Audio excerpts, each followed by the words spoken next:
అందరికీ నమస్తే. ఈరోజు రాష్ట్ర రాజకీయాల్లో ఒక పెద్ద కార్యక్రమం జరిగింది. BRS working president KTR Jagtial పోయిండు. జీవన్ రెడ్డి ఇంటికి పోయిండు. జీవన్ రెడ్డిని కలిసిండు. పార్టీలోకి ఆహ్వానించిండు. తర్వాత ప్రెస్‌తో మాట్లాడిండ్రు ఇద్దరు. నేను ఆహ్వానించడానికొచ్చినా నెక్స్ట్ కేసీఆర్‌ని కలుస్తారు. కేసీఆర్‌ని కలిసిన తర్వాత డేట్ ఫిక్స్ అయితది. ఇదంతా సరే ఇదంతా కామనే ఒక రాజకీయ పార్టీ చేరుతున్నప్పుడు ఇట్లాంటి తతంగాలుంటాయి. కానీ నాకు తెలిసి ఒక రాజకీయ నాయకుని ఇంటికి పార్టీలో చేరమని బీఆర్ఎస్ నుంచి లేకపోతే మన రాష్ట్ర రాజకీయాల్లో ఏ పార్టీ నుంచి ఇంత పెద్ద బలగంతోన అంటే ఇంతమంది కార్యకర్తలు ఆ జిల్లాకు సంబంధించిన కరీంనగర్, నిజామాబాద్ సంబంధించిన ప్రతినిధులు, మాజీ ఎమ్మెల్యేలు, ఎమ్మెల్యేలు వాళ్ళందరినీ తీసుకొని పోయి చాలా అంటే జీవన్ రెడ్డికి బీఆర్ఎస్ ఇచ్చిన వాల్యూలా కనిపించింది నాకు. జీవన్ రెడ్డి క్రెడిబిలిటీ ఉన్న లీడర్, సీనియర్ లీడర్. ఆయన పదవుల కోసం పార్టీ మారిన చరిత్ర అయితే లేదు. మనం చూస్తున్నాం కదా ఈ కాలంలో ఏమున్నది పైసలకో, పదవులకో పార్టీలు మారడం కామన్. బట్ జీవన్ రెడ్డి అట్లా మారలేదు. బట్ ఆయన ఇప్పుడు ప్రతిపక్షం నుంచి అధికారంలోకి ఎవరైనా మారతారు. కానీ గవర్నమెంట్ ఉంది. గవర్నమెంట్ ఇంకా 3 సంవత్సరాలు ఉంది. ఆ గవర్నమెంట్ ఉన్నా సరే అక్కడి నుంచి వచ్చి ప్రతిపక్షంలో ఏరింది చూడు. అది సెపరేట్ కటౌట్ అంతే అది. అంటే అట్లా అనిపించింది నాకు. సరే ముందు సబ్స్క్రైబ్ చేయండి, షేర్ కూడా చేయండి. ఒకసారి చూడండి ఎంత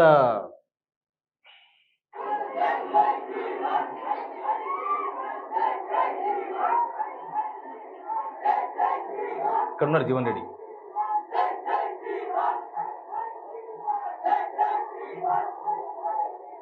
కేటీఆర్ ముందు కరీంనగర్ పోయి కరీంనగర్లో మొత్తం వాళ్ళ పార్టీ క్యాడరు లీడర్లతో కలిసి అక్కడ నుంచి బైక్ ర్యాలీ, కరీంనగర్ నుంచి జగిత్యాల వరకు బైక్ ర్యాలీ తర్వాత పోయి జీవన్ రెడ్డిని కలిసిండ్రు. జీవన్ రెడ్డి కార్యకర్తలు, అక్కడ వచ్చిన కార్యకర్తలు, ఇక్కడ నుంచి వచ్చిన కార్యకర్తలంతా మొత్తం ఆల్రెడీ జీవన్ రెడ్డి ఇంటి ముందల బీఆర్ఎస్లోకి ఆహ్వానిస్తూ ఆల్రెడీ ఫ్లెక్సీలు కూడా పెట్టేసిండ్రు పొద్దుగాలనే. అంటే కేటీఆర్కు వెల్కమ్ పలుకుతూ ఫ్లెక్సీలు అవి జీవన్ రెడ్డి ఇంటి ముందర పెట్టిండ్రు, గులాబీ కలర్ ఫ్లెక్సీలు. ఇదంతా కొంచెం రాష్ట్ర రాజకీయాల్లో కొత్తగా అనిపించింది. బీఆర్ఎస్లో కూడా చాలామంది లీడర్లు చేరిండ్రు. కానీ బీఆర్ఎస్ వర్కింగ్ ప్రెసిడెంటే జీవన్ రెడ్డి ఇంటికి పోయి ఒక 2 గంటలు చర్చించిన తర్వాత వచ్చి ప్రెస్ మీట్ పెట్టి ఇవన్నీ కూడా జరిగినాయి. కేసీఆర్తో త్వరలో 2 రోజులు కలుస్తాడు జీవన్ రెడ్డి గారు. వాళ్ళిద్దరికి సాన్నిధ్యం ఉంది. వాళ్ళు కలిసిన తర్వాత ఎప్పుడు చేరుతారు, ఎట్లా చేరుతారు అనేది తెలుస్తుందని కేటీఆర్ చెప్పిండు. వారిని నేను కేసీఆర్ గారి తరఫున పార్టీలోకి ఆహ్వానించడానికి ఇక్కడికి వచ్చినాం. వారు సానుకూలంగా స్పందించారు.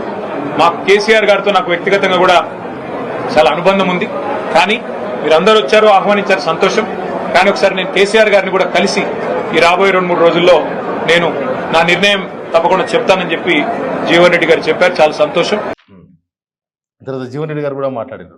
కానీ ఇవాళ ఒక విధంగా ఏమనిపిస్తుంది, కాంగ్రెస్ పార్టీతో అనుబంధం తెచ్చుకున్నా కానీ ఇలా భారతీయ రాష్ట్ర సమితి లాంటి తెలంగాణ రాష్ట్ర ఏర్పాటు సాధన కొరకు ఉద్యమించినటువంటి ఒక నాయకుడు కేసీఆర్ గారి యొక్క నాయకత్వంలో పనిచేసేటువంటి ఒక అవకాశం నాకు లభిస్తున్నందుకు real I'm feeling today is the most happiest day in my life. నేను చాలా మంది ముఖ్యమంత్రులను చూసిన, బట్ కేసీఆర్ డెవలప్మెంట్ మోడల్ కూడా చూసిన. ఈ గవర్నమెంట్ వచ్చిన తర్వాత తెలంగాణ తిరోగమనం అవుతుంది అన్నాడు జీవన్ రెడ్డి గారు. తిరోగమనం అంటే వెనకకు పోతుంది. ప్రజలు నేను ఈ 15 రోజులు ప్రజల అభిప్రాయాలు తీసుకున్నా, మా కార్యకర్తల అభిప్రాయాలు తీసుకున్నా, లాస్ట్కి మీడియా ప్రతినిధులు కూడా చెప్పిండ్రు, లేదు మీరు అనుకునేది కరెక్ట్ డిసిజన్, అంటే గ్రౌండ్ రియాలిటీ ఏంది అని తెలుసుకున్నాను చెప్పండి.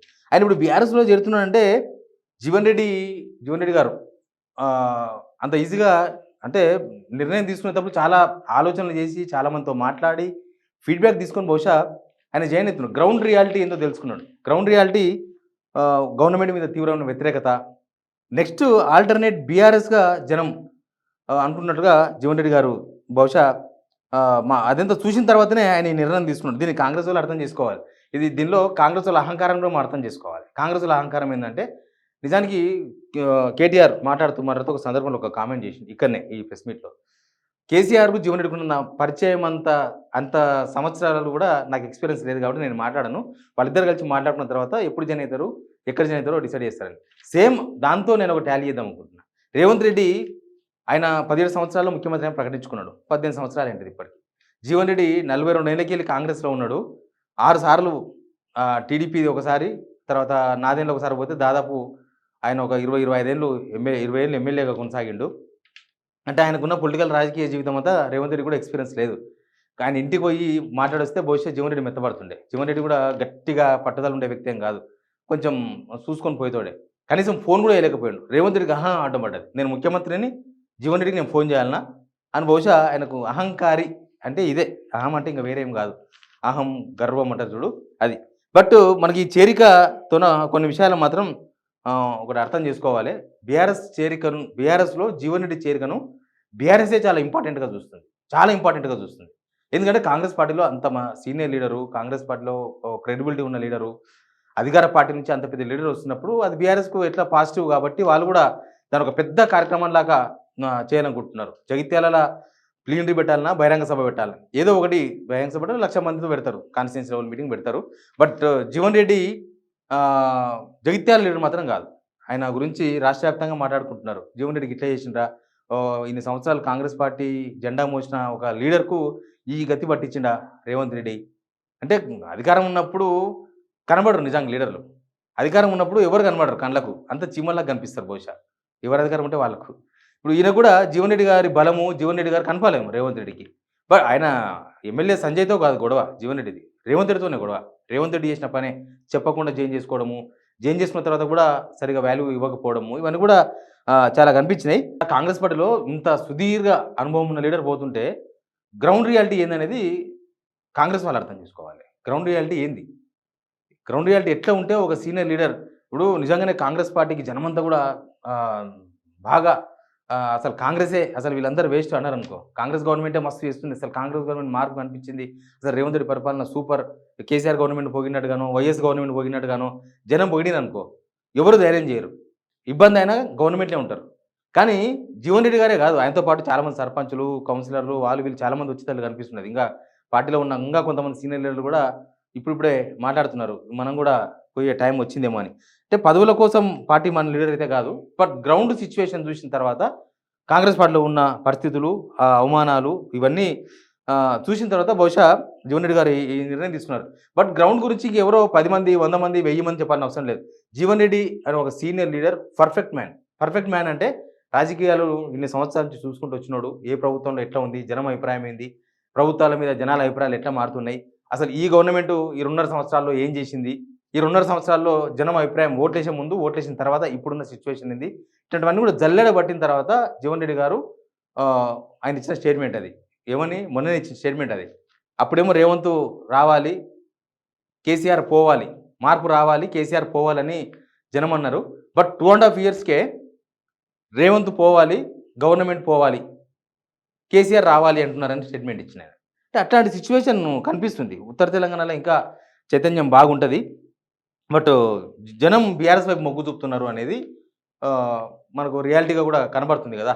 జీవన్ రెడ్డి లాంటి సీనియర్ లీడర్లు బీఆర్ఎస్ వైపు పోదాం అనుకుంటున్నారంటే అది రియాలిటీ లేకపోతే రారు. ఎవరన్నా మంచిగా ఉంటేనే, ఇప్పుడు కేసీఆర్కు చాలా పార్టీలో చాలామంది దోస్తున్నారు, వాళ్ళందరూ వస్తారా?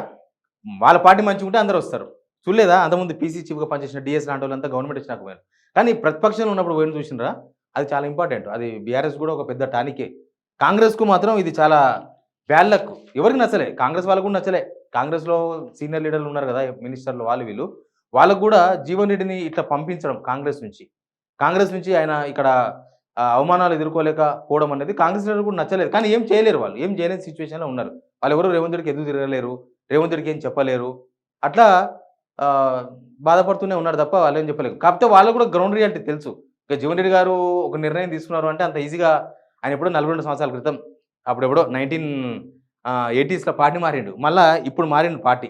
అది కూడా నేను పదవుల కోసమో లేకపోతే నేను పదవులు కావాలని వస్తలేను, జనం అభిప్రాయాన్ని బట్టి మీ పార్టీలోకి వస్తుందని చెప్పేసి ఆయన క్లియర్గా మాట్లాడారు. ఆయన ఇప్పుడు పదవులు, ప్రతిపక్షంలోకి వస్తే ఏం పదవులు ఉంటాయి?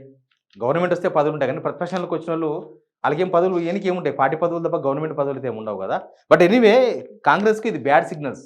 కాంగ్రెస్ ముందు 2 సంవత్సరాలకి ఒక పెద్ద లీడర్ను పోగొట్టుకున్నారు. ఇది ముందు ఇంకా చాలామంది అసంతృప్త లీడర్లంతా దారి చూసుకునే పరిస్థితులు కనిపిస్తున్నాయి. బట్ తెలంగాణలో ఆల్టర్నేట్ బీఆర్ఎస్ అనేది జీవన్ రెడ్డి గారి గ్రౌండ్ రియాలిటీ. ఆయన చూసిన తర్వాతనే పార్టీ మారుతుంది కాబట్టి బహుశా అట్లే ఉంటుందేమో మార్కెట్. ఆయన అన్ని పరిశోధన చేసిన తర్వాతనే బీఆర్ఎస్ జాయిన్ అవుతున్నాడు. ఇంకా చూడాలి ముందు ఎట్లా జరుగుతుంది, ఏం కథ అనేది.